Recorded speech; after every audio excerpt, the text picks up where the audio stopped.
Hello दोस्तों, आज हम बात करते हैं अजवाइन के बारे में। अजवाइन हर किचन का हिडन हेल्थ जेम।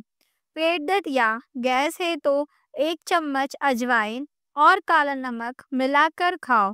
इससे इंस्टेंट आराम मिलता है। अजवाइन का पानी रोज सुबह पीने से वेट लॉस और सूजन कम होती है।